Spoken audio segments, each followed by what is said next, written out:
Growing up Dominican in New York wasn't easy. It meant constantly navigating my identity between two worlds, and it shaped me in ways I never expected. Today, I'm sharing that story, how living between two countries, dealing with racism, colorism, and personal struggles has influenced everything I am today. Hey guys, it's your girl Demi, aka Speedy. I hope you're all well. In today's video, I'm touching upon what it's like to grow up as a Dominican in the United States, how it impacted my experiences here and back in the Dominican Republic. This story means a lot to me because it shaped the way I see myself and the world around me. It's been a journey of learning to accept the different parts of me, even when I felt like I didn't fully fit in anywhere. I was born in Elmhurst, Queens, New York. My parents are immigrants from the Dominican Republic, each carrying distinct parts of our family's heritage. My mom is what people would call white passing, with fair skin, freckles, and soft, straight hair traits that come from her heavy Spanish ancestry. She also has features hinting at our Haitian roots, but it's subtle. My father, on the other hand, is darker with tight curls and striking facial features. His mother was half Spanish but looked black, as did his father. Together, they represent the diverse mix that makes up Dominicans. When you come from a background as mixed as mine, it can be hard to know where you belong. I have thick wavy hair, medium tan skin that deepens to a dark caramel shade in the summer, and features from both sides of my family. To many people, this made me look ambiguous, and I found that people didn't always know where to place me. As a child, I didn't quite fit into any one box, and as I got older, the feeling of being in between never fully went away. Growing up in Corona, New York had its challenges. Even though I lived in a Hispanic neighborhood where 85% of the population was Latino, most weren't from the Dominican Republic. The majority were Mexican, Ecuadorian, Peruvian, and from other Latin American countries. The Dominican population was small, and even the Caribbean community wasn't as prominent as other groups. Most of my classmates didn't look like me, and I rarely saw Dominican representation around me. In school, I felt this isolation even more. Most of my teachers came from different backgrounds and didn't understand what it was like to be Dominican. I could tell early on that I wasn't like my peers, but I didn't fully understand why. My connection to my culture was limited.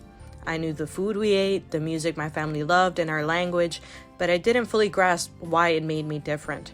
It wasn't until I was sent to the Dominican Republic at 5 years old for school that I got my first glimpse into the culture beyond my family's traditions. Going to the Dominican Republic changed my perspective in a lot of ways. Suddenly, I was surrounded by people who looked like me, spoke like me, and celebrated the same holidays. I got to experience what it felt like to belong to a larger cultural community. I felt like I was getting a sense of who I was, but even then, it was just the beginning. For those who might not know, Dominican culture is unique. Our history is a blend of Spanish, African, and Taino heritage. The island was originally called La Hispaniola by Spanish settlers. Before they arrived, the Taino Native Americans lived there, but over time, the island became a mix of cultures with influences from French settlers and enslaved Africans brought over by colonizers. Dominicans come from all these different backgrounds, and our language has a mix of Taino, African, and Spanish words. It's this combination that makes us who we are. Despite this early exposure, the feeling of belonging I'd felt in the Dominican Republic didn't last when I returned to New York. The transition back to the U.S. was hard, and I felt like I didn't fully belong to any group. In New York, I wasn't black enough for some, but I also wasn't seen as fully Dominican either. The struggle to find a place stayed with me for years, and it took a long time to figure out where I fit. One of the hardest parts about growing up in a multiracial family was hearing the subtle, hurtful comments from my own relatives. Because I had lighter skin and less curly hair, certain family members would tell me I wasn't like other Dominicans. They treated me as if I was more refined, as though lighter skin made me better, somehow elevated me above others. These comments left me with a complicated relationship with my heritage. On my mother's side, the family was relatively privileged. She went to private schools growing up and came from a family with deep Spanish roots. My father, though, came from a poor background, and in Dominican society, that difference in background made a big difference. Physically, I was different from my mom, and she didn't always know how to help me with that. She didn't understand the care that my hair required, and as a result, I often look unkempt. My skin would get dry because I needed different products to keep it moisturized, something I only learned later. Looking back, I wish I'd known more about my background so I could have understood and embraced these differences sooner. Being different in school was tough.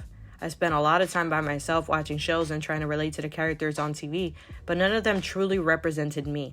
Shows like Maya and Miguel tried to represent a Latino family, but it was a generalized version that didn't quite reflect the uniqueness of Caribbean Latino culture. Even Dora the Explorer felt disconnected from my experiences. I'm not blaming the creators. Those were the early 2000s, and people were doing what they thought would resonate with a broad audience. But as a young girl, it made me feel unseen. One day in school, an author visited to talk about inclusivity, and we each received a doll made to resemble the characters in her book. I remember the doll they gave me was significantly darker than me, and I couldn't relate to it. I wanted to say something, but I didn't want my teacher, who came from a completely different background, to see me as complicated.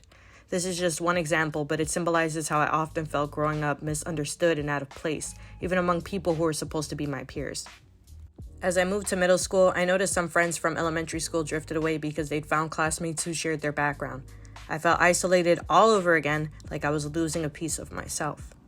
When I moved back to the Dominican Republic for high school, I hoped things would get easier, but the reality was more complicated. To Dominicans, I was the American girl, too Americanized to be truly Dominican.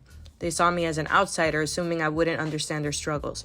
Trying to fit in was tough. Some people even made fun of me for not knowing things that were second nature to them.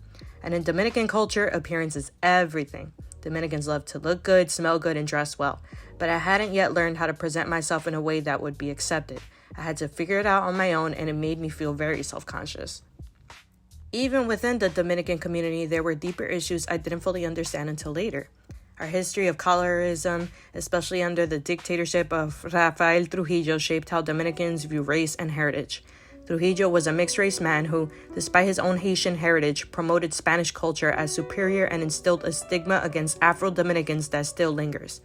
I see it when people glorify merengue but look down on dembow, a genre with heavy African influence, as trashy. Back in New York, I still faced the struggle of not belonging. I was Dominican, but I wasn't black enough for some people and too American for others. Teachers would criticize my natural curls, calling them unruly, as if my hair was something I should be ashamed of. If I wore braids, people would tell me I was appropriating black culture, even though that culture is part of my heritage too. And if I tried to embrace my identity as an Afro-Latina, I'd get comments doubting that I was truly black. It's frustrating because as much as I am Dominican, I am also black. Social media brought its own challenges. In the world of modeling, where appearance is everything, people wanted me to fit into a mold that didn't feel authentic. If I identified as Afro-Latina, people would say there's no way I was black. Some would say I must be mixed with Russian because I didn't look the way they thought I should. Even when applying for acting jobs, I sometimes don't know how to describe myself. It took years to find peace with my identity. Now I embrace all parts of myself. I wear what I want and feel free to express my identity however I see fit. The journey has taught me that staying true to myself is what matters most, and if people can understand my mix, that's their problem, not mine. I've learned to be proud of being Dominican, no matter how others try to define it. We come in all colors and shapes, each of us with a unique story, and we shouldn't have to fit into anyone else's narrative. I speak up for other Dominicans who might feel unseen or questioned because of their looks or background.